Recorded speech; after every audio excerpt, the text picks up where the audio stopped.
네, 진사로입니다. 63회 한능검 기본 11번부터 해설 강의를 이어가도록 하겠습니다. 자, 가, 다를 일어난 순서대로 옳게 나열한 것을 물었어요. 자, 문신의 관을 쓴 자는 모두 죽여라. 정중부라는 장군의 명이죠. 자, 이거는 이제 무신 정변을 나타내는 그림이라고 보시면 되겠습니다.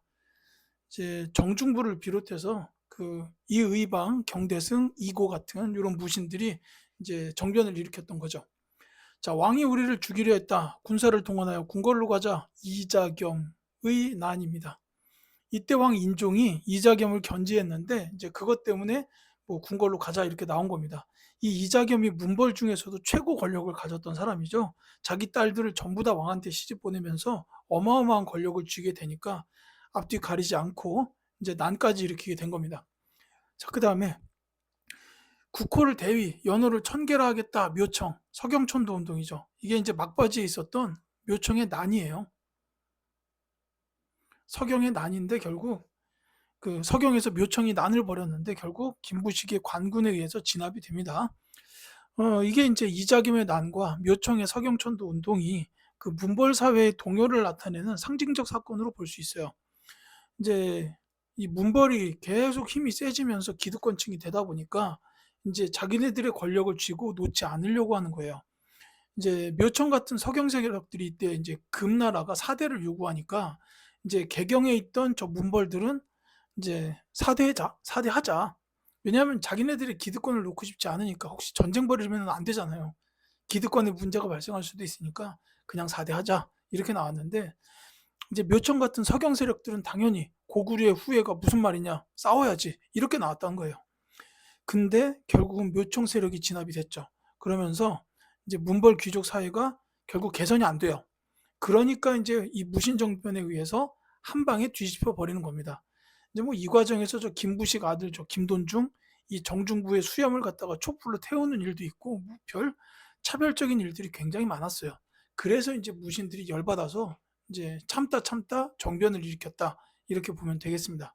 자, 시기상으로는 그래서 이자겸의 난이 가장 먼저고 묘청의 서경천도 운동 그 다음에 무신정변으로 이어진다 이렇게 보시면 되겠어요. 그래서 나, 다, 가 3번이 정답입니다. 자, 다음 갈게요. 자, 12번. 다음 사건이 있었던 국가의 지방 통치에 대한 설명으로 옳은 것은 자, 공주 명학소 충수년으로 승격이라고 했어요. 자, 이 명학소에서 망이망소이가 무리를 불러 모아서 난을 일으켜가지고 공주를 함락하였다. 자, 명학소를 충수년으로 승격하는 조치를 취했는데 차별이 철폐됐다. 자, 이거 고려 때 있었던 일이죠. 특히 좀 전에 했던 그 무신 정권 시기. 무신 정권 시기에 민중 봉기가 있었는데 망이망소의 봉기, 김삼이 효심의 봉기, 만적의 봉기 등등이 있었습니다. 그 중에 망이망소의 봉기가 제일 먼저 있었죠. 어, 일단 고려의 지방 통치에 대한 설명이기 때문에 정답 먼저 말씀드릴게요. 양계에 병마사를 파견했다. 이게 이제 정답이에요. 고려의 지방 통치는 오도, 양계. 이제 요 오도는 이제 그 행정적인 구역이고 양계는 북계, 동계. 그러니까 북쪽에 거란과 여진, 동쪽에 일본. 이렇게 이제 군사적인 목적을 갖고 만든 지역이 양계예요.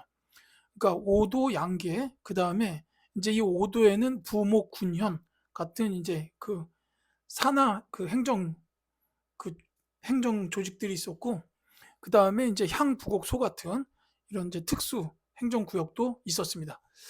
어, 그래서 이제 오도는 안찰사, 양계는 병마사 이렇게 이제 파견이 됐었다라고 기억하시면 돼요. 자, 22 담로를 두었다. 이건 백제죠. 특히 이제 무령왕 때 있었던 일이다. 이렇게 보시면 되겠고 오소경을 설치한 거는 통일신라예요. 구주 오소경. 이거 신문왕 때 만들어졌습니다. 오경 15부 62주는 발해의 지방행정구역 체계죠. 어, 여담이지만 이 명학소는 현재 대전광역시 서구 탐방동 지역이에요. 제가 지금 거기서 이 영상을 촬영하는 중입니다. 명학소에서 찍고 있고 이 근처에 공원 가면 망이망소가 서 있습니다. 이제 그런 데 살고 있고요. 이게 이제 충수년으로 승격된 다음에 어떻게 됐냐면 이게 결국 이게 승격된 다음에 이게 이제 어떻게 보면 정부의 기만 정책이었을 수도 있어요. 왜냐면 이렇게 승격해 놓고 와서 이제 그 망이망소이가 이제 그 공주 갔다가 돌아와 보니까 이제 그 이 난을 일으켰던 가족들이 전부 다 잡혀간 거예요. 그래서 이제 또 다시 한번 더 일으킵니다. 다시 이제 봉기를 해요. 근데 이번에는 관군에 의해서 철저하게 진압되고 망이망수가 죽고 충순현 무슨 말이냐 다시 명확소로 돌아갑니다. 이제 이게 어떻게 보면은 그 이 봉기의 주동 세력을 잡기 위한 이제 하나의 술책이었다라고 볼 수도 있어요. 13번 갈게요. 교사의 질문에 대한 답변으로 옳지 않은 것은 자 고려의 교육기관입니다. 고려.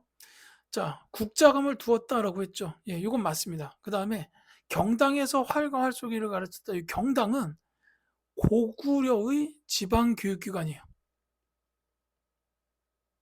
고구려의 그 최고 중앙 그 대학교 교육기관은 태학이었고 이제 이 경당은 지방 교육기관입니다. 그리고 이제 그 고려가 아니기 때문에 이게 이제 답이 되겠죠. 자, 문헌 공도 등 사학 12도가 번성하였다. 이건 맞는 말이죠. 그 다음에 지방의 유학 교육을 담당하는 향교가 있었다도 맞아요. 이제 향교 같은 경우에는 고려에도 있었고 조선에도 있었습니다. 그리고 이제 이 사학 12도가 워낙 번성을 하다 보니까 이제 요에 대응해 가지고 이제 그 이게 이제 사교육이에요, 사교육. 지금으로 따지면 대치동 학원가. 그러니까 이제 여기에 대응하는 공교육으로 이제 국자감에 전문 칠제 이런 게 이제 설치가 돼요. 그러니까 이게 이 사학 12도 출신 학생들이 과거에 많이 급제한다는 사실이 알려지니까 이제 저 사학 12도가 계속 번성을 하는 거예요. 그러니까 지금 우리나라 사교육 시장 커지는 거랑 뭐 큰 차이가 없죠. 그래서 이제 이 공교육 쪽에서 전문 칠제를 육성했다. 이렇게 이제 보시면 되겠습니다. 자, 14번. 밑줄 그은 시기에 있었던 사실로 옳은 것은 자, 중앙정치기구의 변화인데 이게 보면 원의 정치적 간섭을 받던 시기에 화면과 같이 관제가 격화되었습니다라고 나왔어요. 그러니까 이제 중서문화성, 상서성 이런 게 원래 이제 당나라의 그 중앙행정 조직을 본따서 만들었는데 그게 다 이렇게 격화가 된 겁니다. 이제 내려간 거예요. 자, 이게 이제 원 간섭기. 뭐 저기 설명하시는 분의 말에도 나와 있지만 원 간섭기입니다. 이때 있었던 사실로 찾아주라라는 문제인데요. 정답 찾기는 어렵지 않을 겁니다. 정동행성이 설치되었다라는 이제 2번이 정답이에요. 저기서는 이제 그 정동행성은 일본을 정벌하기 위해서 만든 기구예요. 근데 이제 일본 정벌은 실제로 실패하게 되죠. 이제 여몽연합군이 이제 배를 타고 출발했는데 갑자기 태풍이 불었어요. 그래가지고 이제 결국 일본 정벌을 못하게 됩니다. 그래서 이제 일본 정벌은 실패했는데 그 뒤로도 이 정동행성은 계속 남아 있었어요. 그래서 이제 원나라가 고려에 대해서 내정 간섭을 하기 위해서 썼던 그 기구다. 이렇게 보시면 되겠습니다. 자, 별무반이 편성되었다 관련된 건 이제 윤관이라는 분이죠. 이 윤관이 이제 여진족을 몰아내기 위해서 별무반을 편성한 거죠. 육조 직계제가 실시된 거는 조선의 태종 그리고 세조입니다. 그 다음에 김음돌의 난이 진압된 거는 이제 통일신라 시대의 신문왕. 근데 이 김음돌의 난 진압은 신문왕 때고 그 다음에 이제 김원창의 난은 이제 그 신라 하대예요. 뒤에 이때는 왕권이 약해질 때였습니다. 이 김음돌의 난이 진압된 거는 왕권이 강화되던 계기였고 이 김원창의 난은 왕권이 약화되는 일이 이제 이어지는 그런 그 구분을 좀 해주셨으면 좋겠어요. 둘 다 통일신라긴 하지만 김음돌의 난은 왕권 강화, 김원창의 난은 왕권 약화로 이어졌다. 이렇게 보시면 되겠습니다. 자, 15번 가왕의 업적으로 옳은 것은 자 동영상으로는 가이야기, 자 기철 등 친원 세력을 제거했다. 쌍성 총관부를 공격했다. 자 이거 보면 바로 나오죠. 자 이게 반원 자주 정책입니다. 예, 둘 다 쌍성 총관부 공격해서 이제 고구려의 영토로 고려의 영토로 다시 만든 것도 이제 이왕 즉 공민왕에 대한 설명이죠. 반원 자주 정책입니다. 둘 다. 자, 이 공민왕의 업적으로 옳은 걸 찾으라는 문제예요. 정답 바로 보이죠? 전민 변종 도감입니다. 이제 이때 이제 권문 세력들이 이제 주요 정권을 잡고 있던 때였어요. 근데 이제 이들의 세력을 좀 약화시켜 놓을 필요가 있었겠죠. 그래서 이제 반원 자주 정책을 펼치고 전민 변종 도감을 설치해서 이제 그 권문 세력 밑으로 들어간 불법적인 노비들 이런 노비들을 이제 풀어주려고 이제 노력하게 됐던 왕이에요. 자, 16번 가에 들어갈 문화유산으로 가장 적절한 것은 고려시대의 목조 건축을 주제로 해서 배을림 기둥과 주심포 양식의 특징을 가지고 있는 조사 대상. 수덕사, 대웅전, 봉정사, 극락전, 그리고 또 하나인데 이제 요거는 이제 요 세 가지를 같이 기억해 두시는 방법이 가장 좋을 거예요. 이제 그 부석사 무량수전입니다. 이게 이제 고려시대의 그 대표적인 그 배을림 기둥과 주심포 양식을 가진 건축물이다. 이렇게 보시면 되겠어요. 이 다른 거는 이제 종묘의 정전이나 경복궁의 근정전, 법주사의 팔상전 같은 거는 다 이 조선시대입니다. 조선시대 건축물이요. 개인적으로는 아직 법주사 팔상전은 가본 지가 너무 오래돼서 또 가보고 싶고, 이 종묘는 얼마 전에 갔었는데 제가 공사 중이었어요. 그래서 나중에 한번 더 가야 될 것 같습니다. 어쨌거나 이 배을림 기둥과 주심포 양식을 특징으로 갖는다라는 게 이제 그게 이 수덕사랑 봉정사, 부석사 이렇게 있다라고 기억해 주시면 좋겠습니다. 17번. 다음 건의를 받아들여 제정한 법으로 옳은 것은 수도에 거주하는 관료에게는 단지 경기 안에 토지만을 지급하고 그 밖의 토지는 허락하지 마시라. 법으로 제정하여 백성과 더불어 다시 시작하시라. 그렇게 하여 국가재정을 넉넉하게 하고 백성들의 삶을 풍요롭게 하며 선비들을 우대하고 군량을 넉넉하게 하시라 라고 했습니다. 조준이라는 분의 상소예요. 사실 요 글만 읽어가지고는 이 법이 뭔지 잘 모를 수도 있습니다. 이게 조준이라는 분의 이름을 가지고 알아낼 수가 있어요. 이때 토지는 다 권문세족이 갖고 있었어요. 그러니까 그 경제적 기반을 무너뜨리기 위해서 관료에게는 단지 경기도 안에 토지만을 지급해라 라고 이렇게 얘기를 한 겁니다. 요거는 이제 조준의 건의에 의해서 시행된 토지제도, 요거는 과전법에 대한 설명이에요.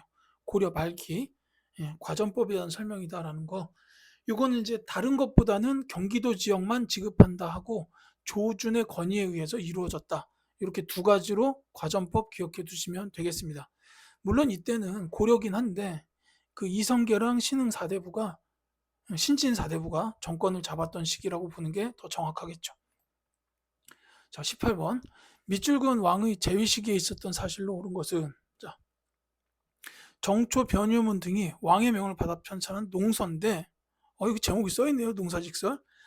농사직설이 나온 왕 언제입니까? 바로 우리의 세종대왕 시기입니다.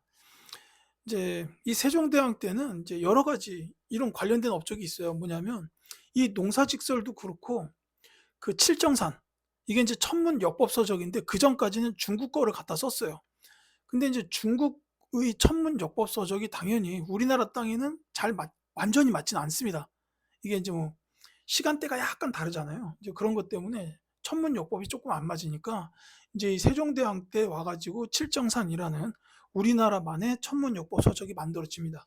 그래서 이제 그때 비로소 천문역법이 정확하게 이제 됐죠. 그 농사직설도 중국의 농서가 아니라 우리나라 농부에 의한 노하우, 여기 보면 노련한 농부들의 경험을 수집했다 그랬죠. 우리나라 농부들의 노하우를 담은 농서가 필요했어요. 그래서 농사직설이 만들어졌다. 이렇게 보시면 되겠습니다. 세종대왕의 업적이 워낙 많으니까 일일이 열거하기도 힘듭니다. 정답부터 말씀드릴게요. 1번입니다. 자경루. 이건 이제 물시계죠. 일정한 시간이 되면 땡 하고 울리는 정확한 물시계 종류, 자경루. 내지는 이제 뭐 앙부일구 이런 해시계도 있고, 이제 이 과학기술 면에서 굉장한 많은 발전이 있었어요. 이제 장영실 같은 학자를 등용해서 이제 많이 발전이 있었죠. 물론 그 외에도 뭐 의정부 서사제의 시행, 지편전 설치, 이제 국방 쪽에는 또 사군 육진 이런 것도 있었고, 그 다음에 이제 일본하고는 개해 약조를 체결하는 것도 있고, 그 전에 저기 이종무 장군이 쓰시마 섬을 정벌하는 이런 일도 있었고, 이렇게 많네요 정말로. 그 다음에 이제 활자상으로 보면은 이제 갑인자 이 활자 찍어냈고, 그 다음에 이제 대표적인 정부 조직 의정부 서사제 이런 거 시행하신 것도 있어요. 이거 일일이 열거하기가 정말 힘듭니다. 정말 대단하신 왕이에요. 화통도감이 설치되었다. 이건 이제 최무선, 고려시대죠. 최무선, 화약의 아버지. 화통도감 설치해서 이제 화약 만들어가지고 저걸 가지고 이제 진포대첩을 이끌어서 승리로 만듭니다. 최무선 장군. 그다음에 이제 삼국유사가 저술됐다. 근데 이것도 고려시대 승려 일현. 자, 백두산 전개비 건립은 숙종 때죠. 이제 경계선을 정하기 위해서 세운 비석인데 이게 서위 압록은 문제가 없는데 동이 토문이라고 써놔가지고 나중에 또 중국이 시비를 걸어요. 이 토문은 두만강이다. 근데 당시에 이 전개비가 건립되던 시절에 토문강은 따로 있었단 말이에요. 그래서 이제 이게 약간의 영토 분쟁이 되는데 1909년인가 일본이 청나라하고 간도 협약을 맺어가지고 그 여기 너네 땅이야라고 인정해줘 버려요. 이 당시에 우리나라가 외교권이 없으니까 일본이 지네가 그냥 야, 간도는 청나라 땅이라고 인정해버린 뭐 이런 일도 있었습니다. 자, 19번 갈게요. 밑줄근 왕에 대한 설명으로 오는 것은 자, 뭐 명당에 태실을 만들어서 탯줄을 보관했대요. 근데 국조 오례를 편찬하는 등 통치체제 정비에 큰 역할을 한 조선제 9대 왕의 태실입니다. 자, 창경궁으로 옮겨왔다라고 돼 있죠. 자, 국조 오례를 통해서 알 수도 있고요. 조선 제 9대 왕 이걸로 알 수도 있어요. 이 왕은 바로 성종입니다.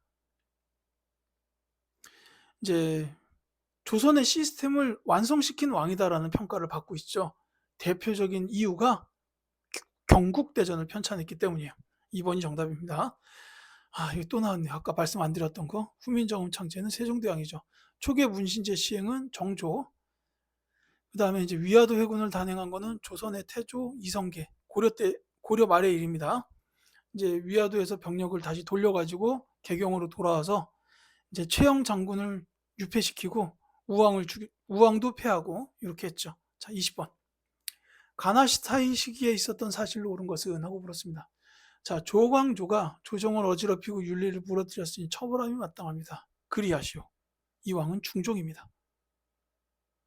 자, 이때 일어난 일이 뭐냐? 이 조광조가 처벌당하는 사건 바로 기묘사입니다.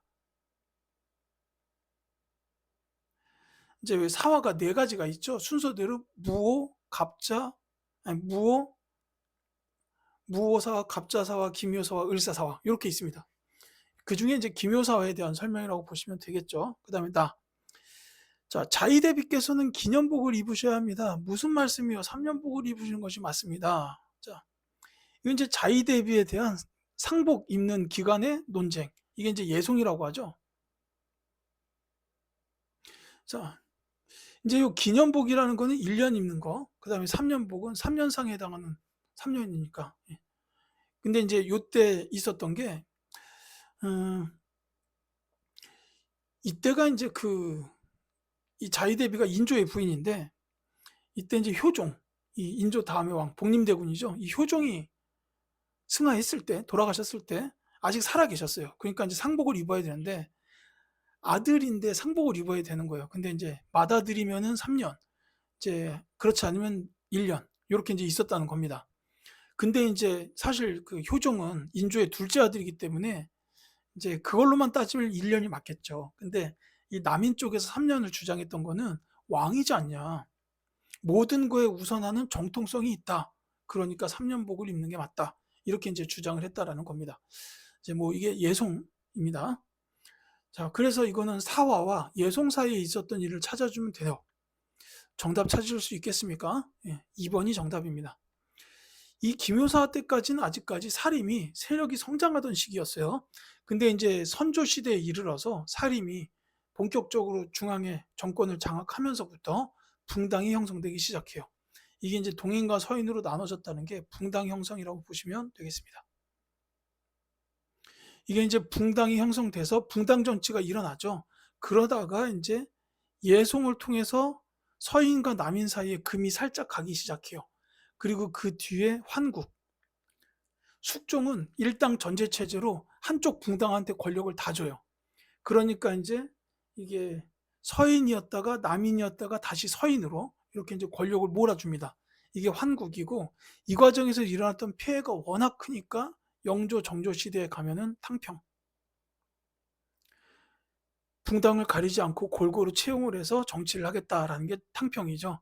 그리고 그 뒤에 정조가 예상보다 좀 빨리 돌아가시면서 나이 어린 순조가 즉위하다 보니까 세도. 왕실의 외척 가문이 권력을 틀어잡고 매간매직을 일삼으며 이제 백성들이 살기 힘들어졌던 시기. 이렇게 보시면 되겠습니다. 자, 갑신정변이야 뭐 이것보다도 한참 뒤죠. 그 다음에 이 탕평비가 건립되었다가 바로 이 예성, 황국 그 뒤에 나온 일, 그리고 왕자의 난으로 정도전등이 피살된 거는 이제 건국 초기에 있었던 일입니다. 자, 이렇게 여기까지 설명을 드리고 이제 21번부터는 다음 영상을 통해서 말씀드리도록 하겠습니다.